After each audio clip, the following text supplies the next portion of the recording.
다스는 누구 겁니까? 많은 국민들이 궁금해하고 있는데 최근 검찰 수사 과정에서 이 다스 핵심 관계자들이 다스와 이전 대통령, 이명박 전 대통령이 관계가 있다는 진술들을 쏟아내고 있습니다. 그런 가운데 검찰은 다스 진짜 주인이 이전 대통령이라고 이미 잠정적으로 결론을 내렸다는 보도까지 나왔는데 과연 이명박 전 대통령에 대한 검찰 수사 이제 마지막을 향해 가고 있는 걸까요? 아니면 진짜 게임은 이제 시작일까요? 이른바 MB 저격수로 불리는 분, 또 그 때문에 옥고까지 치르셨죠? 정봉주 전 의원 연결해 여쭤보겠습니다. 안녕하세요, 의원님. 예, 안녕하세요. 정봉주입니다. 예, 이른 아침 고맙습니다. 지금 제가 말씀드렸던 것처럼 이명박 전 대통령에 대한 수사, 이게 끝에 와 있는 거냐, 아니면 이제부터 시작이냐, 전문가시잖아요. 정 의원 생각은 어떠십니까? 예, 검찰도 그 특활비 5억 5천 나오고, 그 다음에 스위스은행에서 140억이, 다스 계좌로 들어왔고, 그 과정에서, 청와대 김백준 정책기획관, 그 다음 김재수 LA 총영사, 이분들이 관여된 것, 그 다음에 이제 다스에서 120억 정도의 비자금 조성되거나 혹은 횡령된 것, 이 세 가지 축으로 조사하고 있으면서, 이 정도에서 증거가 어느 정도 끝날 거라고 봤던 것 같습니다. 근데 이제 최근의 상황, 영포 빌딩 지하 2층 압수수색하면서 나온 증거들은 아마 검찰들은 무척 당혹해하고 하는 것 같아요. 더 많은 증거들이 나와 있고 특활비도 5억 5천을 그친 것이 아니라 액수가 넘어가고 있고 그래서 2월 초에 오면은 평창 올림픽 이전에 일정하게 수사가 좀 마무리될 거다라고 내부적으로 기대하고 있다가 영포 빌딩 압수수색하면서 상황이 제2국면으로 넘어가는 것 아니냐라고 그렇게 검찰 내부에서도 보고 있는 것 같습니다. 예. 말씀하신 것처럼 정리를 하려다가 그 과정에서 확신을 얻기 위해서 압수수색을 한 영포빌딩의 새 자료들이 결국에는 이막을 연 게 아닌가 하는 그런 추측을 좀 해주셨는데 그러면 이제 아무래도 누구보다 이 과정을 잘 지켜보고 계시니까 최근에 이 영포빌딩 나온 이후에 검찰의 그런 수사가 어떤 부분이 좀 달라졌다 이런 어떤 게 있으세요 혹시? 그러니까 이제 두 가지 정황이 더 나오고 있죠. 5억 5천만 원을 특활비 사용한 것. 그러니까 이제 그 이른바 이제 국고 손실이고 뇌물에 해당하는 건데 그 부분에 대해서 첫 번째 김백준 정책기획관이 입을 열었죠. 입을 연 정도가 아니라 그 특활비에 대해서 이제 김백준 정책기획관이 거의 다 모든 얘기를 한 거로 이렇게 이제 보도 나오고 있고요. 그런데 이제 문제는 5억 5천만 원 끝난 것이 아니고 그 이상의 돈이 나왔다. 즉 특활비로 여론조사한 정황이 포착이 됐다. 이게 이제 최근에 나온 보도거든요. 그렇다고 한다면 지난 이제 박근혜 대통령 때의 상황을 감안해 보면 2016년 4.13 총선을 앞두고 진박 감별을 해야 된다고 하면서 이제 대구 지역에서 여론조사할 때 특활비로 한 10억 정도를 썼단 말이에요. 그러면은 여론조사했다고 한다면 최소한 10억 정도까지 가진 않겠느냐. 그렇다고 한다면 5억 5천만 원을 넘어선 새로운 돈이 나온 거고요. 또 하나는 다스 비자금 조성이 120억으로 이제 이렇게 알려지고 있고 내부 제보도 그렇게 들어왔는데 문제는 그 120억 비자금 조성 횡령이죠. 그 부분이 2007년 12월 21일 그때 이제 법이 개정이 됩니다. 무슨 법이 개정이 되냐면 형법상에 횡령의 공소시효를 10년으로 되어 있었는데 2007년 12월 21일 시점에 횡령에 대한 공소시효가 15년으로 늘어납니다.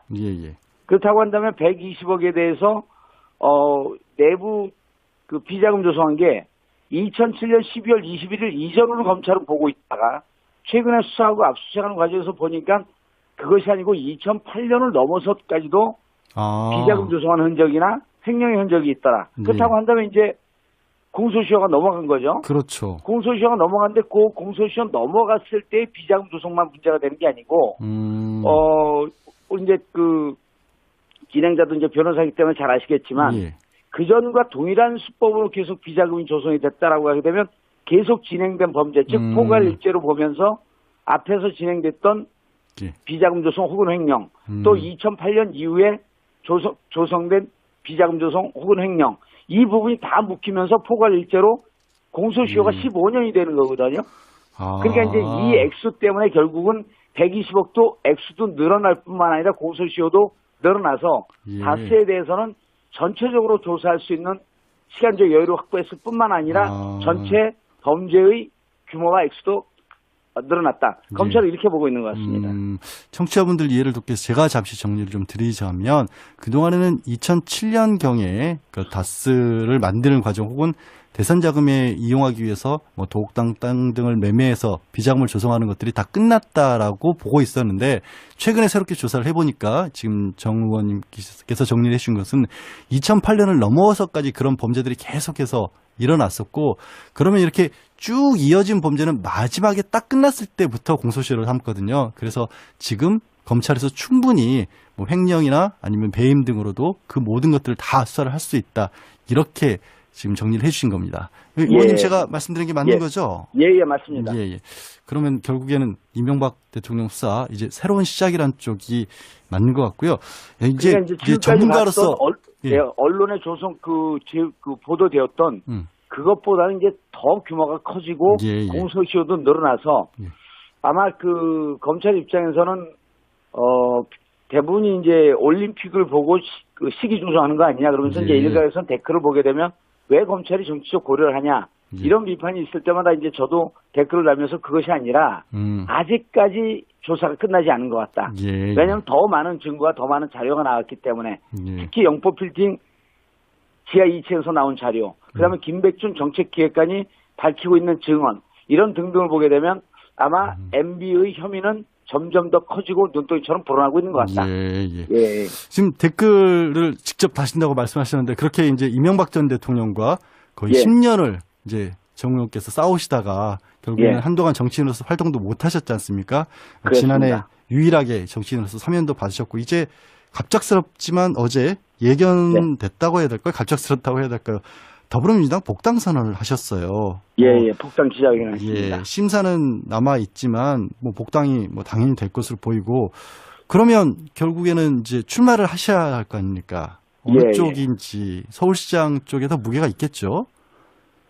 일단 6월 13일 지방선거와 국회의원 재보궐선거 서울에는 두 지역이 있는데요. 그 전에는 이제 제가 당원 신분이 아니었기 때문에 감옥에 들어가고 피선거권이 박탈되는 순간 자동으로 당원 자격이 박탈이 됩니다. 그렇죠. 그래서 일단 복당 신청을 어제 냈고요. 당에서는 뭐 특별한 심사 없이 복당될 거다 이제 그런 전달이 왔습니다.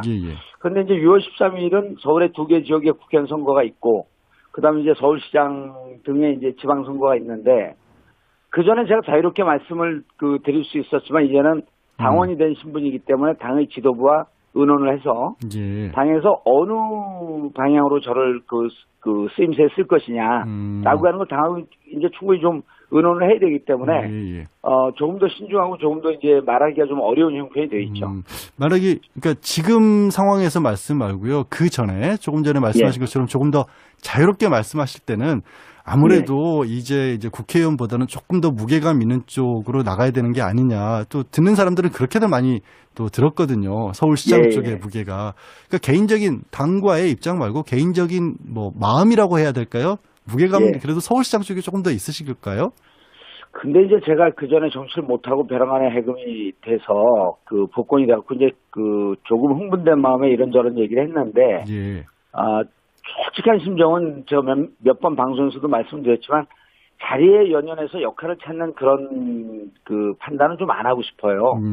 그런데 이제 국회의원 돼서 당으로 돌아와서 여의도로 돌아와서 당을 위해서 역할을 하는 것도 있겠지만 사실은 이제 이전에 보게 되면 문재인 대통령의 중앙 정치를 행하는 과정과 그다음에 이제 서울이나 경기 이런 곳에서 자치단체장이 대통령과 일체된 정책적 입장을 갖고 하는 것도 큰 도움이 되겠다. 그러니까 지금 촛불시민혁명으로 탄생된 정부인데 촛불시민들이 가장 바라는 것, 그다음에 대한민국을 정상화시키고자 하는 국민들이 바라는 것은 문재인 대통령의 성공이거든요. 그러니까 제가 어떠한 정치적 입장을 표명한다라고 하기보다도 문재인 대통령이 지금 하고 있는 적폐청산, 그다음에 나라의 정상화 이런 걸 위해서 조금 더 큰 역할이 도움이 될 수 있는 그런 자리를 좀 찾아보려고 하고 아마 그렇기 때문에 제가 판단하는 것보다도 제 개인적으로 판단하게 되면 아무래도 사심이 좀 들어가지 않겠습니까? 예. 그래서 이제 당에서 판단하고 당에서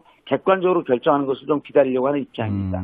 사실 첫 번째로 서울시장 말씀을 하신 우상호 의원도 이 예. 서울시장이면 오히려 문재인 대통령과 좀 도와주는 쪽으로 가야 된다 이런 비슷한 말씀을 하셨거든요. 왠지 그렇죠. 그래서 근데 그 서울권에서 생활하는 사람이 서울, 경기, 인천인데 아무래도 서울이 주도적인 그 활동 근거지고 전 국민의 한 그 40% 예. 한 반 정도가 수도권에서 생활하고 있거든요. 그렇다고 한다면 수도권의 정책적 일체감이 대통령의 성공을 돕는데 또 대통령 선거하는 거 곧 국민이 선거하는 거거든요. 예, 알겠습니다. 대한민국이 정상적인 나라로 가는 것이고. 아무래도 그래서 이제 그런 얘기를 좀 했었죠. 그런 말씀이 어쩐지 제 귀에는 또 서울시장 쪽에 무게를 두고 있는 것처럼 들리기도 합니다. 이건 제 생각입니다. 아니 그렇게 많이들 듣고 거기에 대해서 문의를 많이 했습니다. 알겠습니다. 고맙습니다. 오늘 말씀. 예, 감사합니다. 지금까지 정봉주 전 의원이었습니다. 라고 내부적으로 기대하고 있다가 영포 빌딩 압수수색하면서 상황이 제2국면으로 넘어가는 것 아니냐라고 그렇게 검찰 내부에서도 보고 있는 것 같습니다. 말씀하신 것처럼 정리를 하려다가 그 과정에서 확신을 얻기 위해서 압수수색을 한 영포 빌딩의 새 자료들이 결국에는 이막을 연 게 아닌가 하는 그런 추측을 좀 해주셨는데 그러면 이제 아무래도 누구보다 이 과정을 잘 지켜보고 계시니까 최근에 이 영포 빌딩 나온 이후에 검찰의 그런 수사가 어떤 부분이 좀 달라졌다 이런 어떤 게 있으세요 혹시? 그러니까 이제 두 가지 정황이 더 나오고 있죠. 5억 5천만 원을 특활비 사용한 것. 그러니까 이제 그 이른바 이제 국고 손실이고 뇌물에 해당하는 건데 그 부분에 대해서 첫 번째 김백준 정책기획관이 입을 열었죠. 입을 연 정도가 아니라 그 검찰도 그 특활비 5억 5천 나오고 그다음에 스위스은행에서 140억이 다스 계좌로 들어왔고 그 과정에서 청와대 김백준 정책기획관, 그다음 김재수 LA 총영사 이분들이 관여된 것, 그다음에 이제 다스에서 120억 정도의 비자금이 조성되거나 혹은 횡령된 것, 이 세 가지 축으로 조사하고 있으면서 이 정도에서 증거가 어느 정도 끝날 거라고 봤던 것 같습니다. 그런데 이제 최근의 상황, 영포 빌딩 지하 2층 압수수색하면서 나온 증거들은 아마 검찰들을 무척 당혹해 하고 하는 것 같아요. 더 많은 증거들이 나와 있고, 특활비도 5억 5천으로 그친 것이 아니라 액수가 넘어가고 있고, 그래서, 2월 초에 오면은 평창 올림픽 이전에 일정하게 수사가 좀 마무리되는 그 120억 비자금 조성, 즉 횡령이죠. 그 부분이 2007년 12월 21일, 그때 이제 법이 개정이 됩니다. 무슨 법이 개정이 되냐면 형법상에 횡령의 공소시효를 10년으로 되어 있었는데 2007년 12월 21일 시점에 횡령에 대한 공소시효가 15년으로 늘어납니다. 그렇다고 한다면 120억에 대해서 내부 그 비자금 조성한 게 2007년 12월 21일 이전으로 검찰은 보고 있다가 최근에 수사하고 압수수색하는 과정에서 보니까 그것이 아니고 2008년을 넘어서까지도 비자금 조성한 흔적이나 횡령의 흔적이 있더라. 그렇다고 한다면 이제 공소시효가 넘어간 거죠. 그렇죠. 공소시효가 넘어갔는데 그 공소시효 넘어갔을 때 비자금 조성만 문제가 되는 게 아니고 이제 그 특활비에 대해서 이제 김백준 정책기획관이 거의 다 모든 얘기를 한 거로 이렇게 이제 보도 나오고 있고요. 그런데 이제 문제는 5억 5천만 원 끝난 것이 아니고 그 이상의 돈이 나왔다. 즉 특활비로 여론조사한 정황이 포착이 됐다. 이게 이제 최근에 나온 보도거든요. 그렇다고 한다면 지난 이제 박근혜 대통령 때의 상황을 감안해 보면 2016년 4.13 총선을 앞두고 진박 감별을 해야 된다고 하면서 이제 대구 지역에서 여론조사할 때 특활비로 한 10억 정도를 썼단 말이에요. 그러면은 여론조사했다고 한다면 최소한 10억 정도까지 가진 않겠느냐. 그렇다고 한다면 5억 5천만 원을 넘어선 새로운 돈이 나온 거고요. 또 하나는 다스 비자금 조성이 120억으로 이제 이렇게 알려지고 있고 내부 제보도 그렇게 들어왔는데 다스는 누구 겁니까? 많은 국민들이 궁금해하고 있는데 최근 검찰 수사 과정에서 이 다스 핵심 관계자들이 다스와 이전 대통령, 이명박 전 대통령이 관계가 있다는 진술들을 쏟아내고 있습니다. 그런 가운데 검찰은 다스 진짜 주인이 이전 대통령이라고 이미 잠정적으로 결론을 내렸다는 보도까지 나왔는데 과연 이명박 전 대통령에 대한 검찰 수사 이제 마지막을 향해 가고 있는 걸까요? 아니면 진짜 게임은 이제 시작일까요? 이른바 MB 저격수로 불리는 분, 또 그 때문에 옥고까지 치르셨죠? 정봉주 전 의원 연결해 여쭤보겠습니다. 안녕하세요, 의원님. 예, 안녕하세요. 정봉주입니다. 예, 이른 아침 고맙습니다. 지금 제가 말씀드렸던 것처럼 이명박 전 대통령에 대한 수사, 이게 끝에 와 있는 거냐, 아니면 이제부터 시작이냐, 전문가시잖아요. 정 의원 생각은 어떠십니까? 예.